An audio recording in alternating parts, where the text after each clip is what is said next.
مجھے اس عنوان پر بڑے سنبھل کر بات کرنی ہے، کیونکہ بات ہے میرے استاد کی عزت و تکریم کی۔ ادب بھی ایک کرینہ ہے محبت کے کرینوں میں، ادب بھی ایک کرینہ ہے محبت کے کرینوں میں، استاد بھی ایک نگینہ ہے جنت کے نگینوں میں۔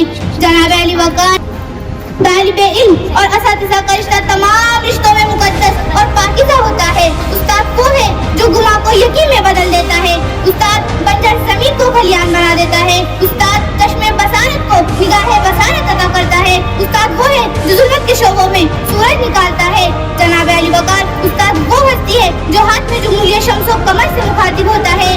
یہ مہر تابان سے جا کے کہہ دو کہ اپنی کرنوں کو گن کے رکھ لے، یہ مہر تابان سے جا کے کہہ دو کہ اپنی کرنوں کو گن کے رکھ لے، میں اپنے صحرا کے ذرے ذرے کو خود چمکنا سکھا رہا ہوں۔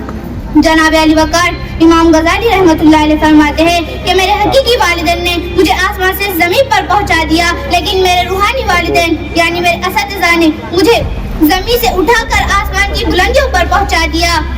جناب علی وقار، میں اپنے اساتذہ اکرام کا تہ دل سے شکریہ ادا کرنا چاہوں گی کہ جس نے میری شخصیت کو نکھارا اور مجھے پر اعتماد بنا دیا کہ میں آج آپ سبھی کے سامنے اپنے خیالات کا اظہار کر سکوں۔